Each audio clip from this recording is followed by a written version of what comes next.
de cette édition, concertation nationale et des plaidoyers pour faciliter une prise en charge sur le plan sanitaire et le respect des droits humains des usagers de drogue. Voilà pour le sommaire, à tout de suite pour les détails. Mesdames et messieurs, bonsoir et bienvenue à cette édition. Je l'annonçais en titre, comment faire la prise en charge des usagers de drogue et respecter leurs droits humains. Cette question était au centre d'un atelier auquel l'Office central des stupéfiants a organisé un rapport avec parole autour de la santé et au SIWA. Malgré la répression autour de l'utilisation des drogues, la consommation reste en vigueur. Cet atelier offre l'occasion de faire un plaidoyer autour de la question et de sensibiliser les populations pour un autre regard sur les consommateurs de drogue. Suivez ce reportage pour plus de détails.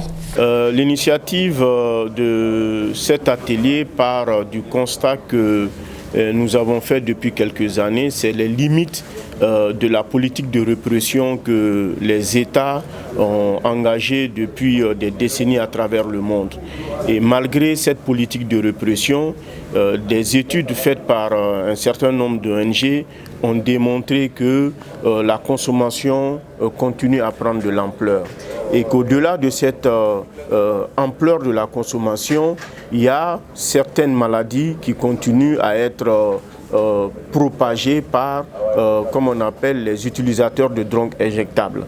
C'est pourquoi nous avons pensé qu'il serait bon de réunir tous les acteurs, les services de répression, les organisations qui s'occupent du suivi et de la prise en charge des toxicodépendants, des représentants des différents départements comme celui de la santé, de la justice et de la sécurité, pour que nous puissions discuter et voir dans quelle mesure on pourrait faire un plaidoyer et amener les autorités à prendre des mesures complémentaires par rapport à la lutte contre la drogue, notamment la mise en place de structures spécialisées, mais aussi une sensibilisation des populations et encore des autorités pour qu'on ait un autre regard vis-à-vis des consommateurs de drogue. Moi c'est Moussa Konaté, je suis le chargé de projet au SIWA.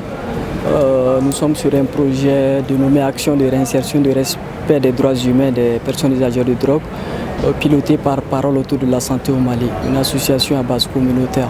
L'initiative et l'objet de cet atelier relève surtout de la participation des cours sur la drogue, de l'état de la consommation de la drogue au Mali, de l'état de la vulnérabilité des personnes usagères de drogue, ce qui nous a amené à réfléchir en fait sur un projet de ce genre.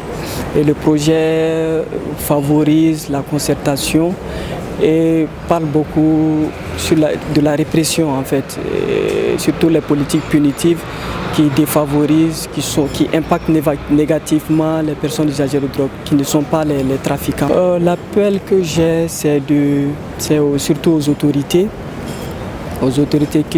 qu'ensemble nous réfléchissons avec la société civile et pour adopter une stratégie nationale de réduction des risques.